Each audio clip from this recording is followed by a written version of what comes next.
तंत्र सूत्र विधि 7, 7वीं श्वास विधि। ललाट के मध्य में सूक्ष्म श्वास प्राण को टिकाओ। जब वह सोने के क्षण में हृदय तक पहुंचेगा तब स्वप्न और स्वयं मृत्यु पर अधिकार हो जाएगा। तुम आधिकारिक गहरी परतों में प्रवेश कर रहे हो। ललाट के मध्य में सूक्ष्म श्वास प्राण को टिकाओ। अगर तुम तीसरी आंख को जान गए हो तो तुम ललाट के मध्य में स्थिर सूक्ष्म श्वास को, अदृश्य प्राण को जान गए। तुम ये भी जान गए कि वह ऊर्जा, वह प्रकाश बरसता है, और जब वह सोने के क्षण में हृदय तक पहुंचेगा, जब वह वर्षा तुम्हारे हृदय तक पहुंचेगी, तब स्वप्न और स्वयं मृत्यु पर अधिकार हो जाएगा। इस विधि को 3 हिस्सों में लो। 1, श्वास के भीतर जो प्राण है, जो उसका सूक्ष्म अदृश्य अपार्थिव अंश है, उसे तुमको अनुभव करना होगा। यह तब होता है जब तुम भ्रुकुटियों के बीच अवधान को स्थिर रखते हो, तब यह आसानी से घटित होता है। अगर तुम अवधान को अंतराल में टिकाते हो तो भी घटित होता है, मगर उतनी आसानी से नहीं। यदि तुम नाभि केंद्र के प्रति सजग हो, जहां श्वास आती है और छूकर चली जाती है, तो भी यह घटित होता है, पर कम आसानी से। उस सूक्ष्म प्राण को जानने का सबसे सुगम मार्ग है तीसरी आंख में स्थिर होना। वैसे तुम जहां भी केंद्रित होगे वह घटित होगा। तुम प्राण को प्रवाहित होते अनुभव करोगे।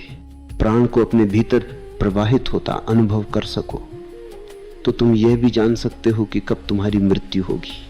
यदि तुम सूक्ष्म श्वास को, प्राण को महसूस करने लगे तो मरने के 6 महीने पहले से तुम अपनी आसन्न मृत्यु को जानने लगते हो। कैसे इतने संत अपनी मृत्यु की तिथि बना देते हैं। ये आसान है, क्योंकि यदि तुम प्राण के प्रवाह को जानते हो तो जब उसकी गति उलट जाएगी तब उसको भी तुम जान लोगे। मृत्यु के 6 महीने पहले प्रक्रिया उलट जाती है। प्राण तुम्हारे बाहर जाने लगता है, तब श्वास इसे भीतर नहीं ले जाती, बल्कि उल्टे बाहर ले जाने लगती है वह श्वास। तुम इसे जान नहीं पाते क्योंकि तुम उसके अदृश्य भाग को नहीं देखते, केवल वाहन को ही देखते हो, और वाहन तो एक ही रहेगा। अभी श्वास प्राण को भीतर ले जाती है और वहां छोड़ देती है। फिर वाहन बाहर खाली वापस जाता है और प्राण से पुनः भरकर भीतर आता है। भीतर आने वाली श्वास और बाहर जाने वाली श्वास दोनों एक नहीं है। वाहन के रूप में तो पूरक और रेचक एक ही हैं, लेकिन जहां पूरक प्राण से भरा होता है वहीं रेचक उससे रिक्त रहता है। तुमने प्राण को पी लिया और श्वास खाली हो गई। जब तुम मृत्यु के करीब होते हो तब उल्टी प्रक्रिया चालू होती है। भीतर आने वाली श्वास प्राणविहीन आती है, रिक्त आती है, क्योंकि तुम्हारा शरीर अस्तित्व से प्राण को ग्रहण करने में असमर्थ हो जाता है। तुम मरने वाले हो, तुम्हारी जरूरत न रही, पूरी प्रक्रिया उलट जाती है। अब जब श्वास बाहर जाती है वो प्राण को साथ लिए बाहर जाती है।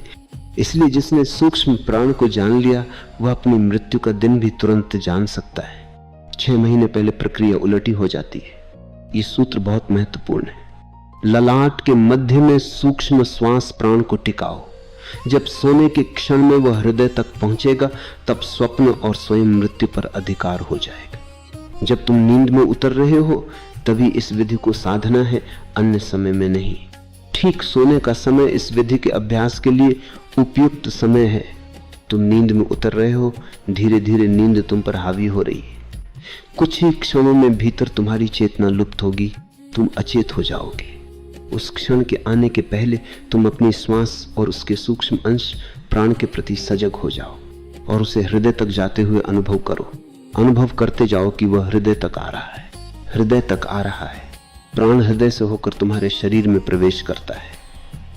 इसलिए यह अनुभव करते ही जाओ कि प्राण हृदय तक आ रहा है, और इस निरंतर अनुभव के बीच ही नींद को आने दो। तुम अनुभव करते जाओ और नींद को आने दो। नींद को तुमको अपने में समेट लेने दो। यदि यह संभव हो जाए कि तुम अदृश्य प्राण को हृदय तक जाते देखो और नींद को भी, तो तुम अपने सपनों के प्रति भी सजग हो जाओगे। तब तुमको बोध रहेगा कि तुम सपना देखते हो तो तुम समझते हो कि यह यथार्थ ही है। वह भी तीसरी आंख के कारण ही संभव होता है। क्या तुमने किसी को नींद में देखा है? उसकी आंखें ऊपर चली जाती हैं और तीसरी आंख में स्थिर हो जाती हैं। यदि नहीं देखा तो देखो, तुम्हारा बच्चा सोया है, उसकी आंखें खोलकर देखो कि उसकी आंखें कहाँ हैं। उसकी आंख की पुतलियां ऊपर को चढ़ी हैं और त्रिनेत्र पर केंद्रित हैं। मैं कहता हूं कि बच्चों को देखो, सयानों को नहीं। सयाने भरोसे योग्य नहीं है, क्योंकि उनकी नींद गहरी नहीं है। वे सोचते भर हैं कि सोए हैं। बच्चों को देखो, उनकी आंखें ऊपर को चढ़ जाती। इसी तीसरी आंख में थिरता के कारण तुम अपने सपनों को सच मानते हो। तुम ये नहीं समझ सकते कि वे सपने हैं। वह तुम तब जानोगे जब सुबह जागोगे, तब तुम जानोगे कि ये स्वप्न है। यदि समझ जाओ तो दो तल हो गए, स्वप्न है और तुम सजग हो। जो नींद में स्वप्न के प्रति जाग सके, उसके लिए ये सूत्र चमत्कारिक है। ये सूत्र कहता है स्वप्न पर और स्वयं मृत्यु पर अधिकार हो जाएगा। यदि तुम स्वप्न के प्रति जागरूक हो जाओ तो तुम दो काम कर सकते हो। एक कि तुम स्वप्न पैदा कर सकते हो। आमतौर से तुम स्वप्न नहीं पैदा कर सकते। आदमी कितना नपुंसक है, तुम स्वप्न भी नहीं बना सकते। अगर तुम कोई खास स्वप्न देखना चाहो तो नहीं देख सकते, ये तुम्हारे हाथ में नहीं है। मनुष्य कितना शक्तिहीन है, स्वप्न भी उससे निर्मित नहीं किए जा सकते। तुम स्वप्नों के शिकार भर हो, उनके सृष्टा नहीं। स्वप्न तुम में घटित होते हैं, तुम कुछ नहीं कर सकते। न तुम उन्हें रोक सकते हो, न उन्हें पैदा कर सकते हो। लेकिन अगर तुम ये देखते हुए नींद में उतरो कि हृदय प्राण से भर रहा है, निरंतर हर श्वास में प्राण से स्पर्शित हो रहा है, तो तुम अपने स्वप्नों के मालिक हो जाओगे। और ये मालिकियत बहुत अनूठी है, दुर्लभ है। तब तुम जो भी स्वप्न देखना चाहते हो वह स्वप्न देख सकते हो। और सोते समय कहो कि मैं फलां स्वप्न देखना चाहता हूं, और वह स्वप्न कभी तुम्हारे मन में प्रवेश नहीं कर सकेगा। लेकिन अपने स्वप्नों के मालिक बनने का क्या प्रयोजन है? क्या ये व्यर्थ नहीं है? नहीं, ये व्यर्थ नहीं है। एक बार तुम स्वप्न के मालिक हो गए तो दोबारा तुम कभी स्वप्न नहीं देखोगे। वह व्यर्थ हो गया, जरूरत नहीं रही। जैसे ही तुम अपने स्वप्नों के मालिक होते हो, स्वप्न बंद हो जाते हैं। और जब स्वप्न नहीं रहते तब तुम्हारी नींद का गुणधर्म ही और होता है। वह गुणधर्म वही है जो मृत्यु का है। मृत्यु गहन नींद है। अगर तुम्हारी नींद मृत्यु की तरह गहरी हो जाए तो उसका अर्थ है कि सपने विदा हो गए। सपने नींद को उथला करते हैं। सपनों के चलते तुम सतह पर ही घूमते रहते हो। सपनों में उलझे रहने के कारण तुम्हारी नींद उथली हो जाती है। और जब सपने नहीं रहते तब तुम नींद के सागर में उतर जाते हो, उसकी गहराई छू लेते हो। वही मृत्यु है। इसलिए भारत ने सदा कहा है कि नींद छोटी मृत्यु है और मृत्यु लंबी नींद है। गुणात्मक रूप से दोनों समान है। नींद दिन दिन की मृत्यु है, मृत्यु जीवन जीवन की नींद है। प्रतिदिन तुम थक जाते हो, तुम सो जाते हो, और दूसरी सुबह तुम फिर अपनी शक्ति और अपनी जीवंतता को वापस पा लेते हो। तुम मानो फिर से जन्म लेते हो। वैसे ही 70 या 80 वर्ष के जीवन के बाद तुम पूरी तरह थक जाते हो। अब छोटी अवधि की मृत्यु से काम नहीं चलेगा। अब तुमको बड़ी मृत्यु की जरूरत है। उस बड़ी मृत्यु या नींद के बाद तुम बिल्कुल नए शरीर के साथ पुनर्जन्म लेते हो। और एक बार यदि तुम स्वप्न शून्य नींद को जान जाओ और उसमें बोधपूर्वक रहो तो फिर मृत्यु का भय जाता रहता है। कोई कभी नहीं मर सकता, मृत्यु असंभव है।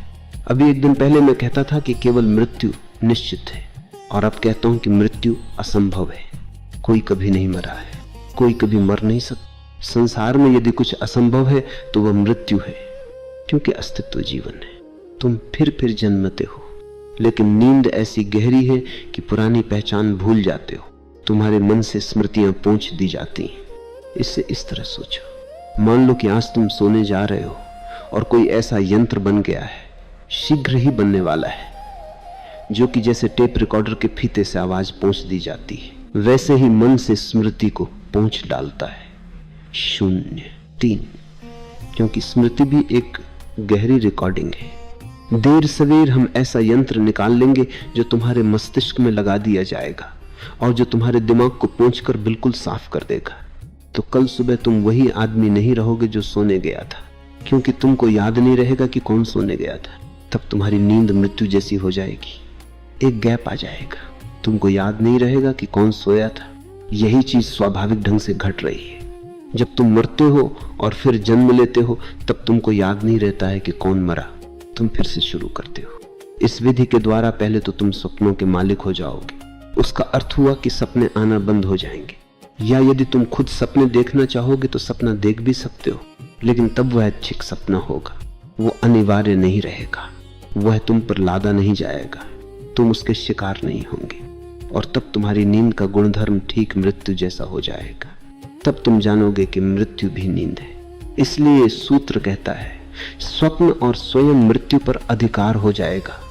तब तुम जानोगे कि मृत्यु एक लंबी नींद है और सहयोगी है और सुंदर है, क्योंकि वह तुमको नवजीवन देती है, वह तुमको सब कुछ नया देती है।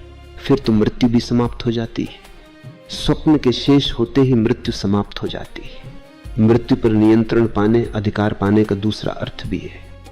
अगर तुम समझ लो कि मृत्यु नींद है तो तुम उसको दिशा दे सकते हो। अगर तुम अपने सपनों को दिशा दे सकते हो तो मृत्यु को भी दे सकते हो। तब तुम चुनाव कर सकते हो कि कहां पैदा हो, कब पैदा हो, किससे पैदा हो और किस रूप में पैदा हो।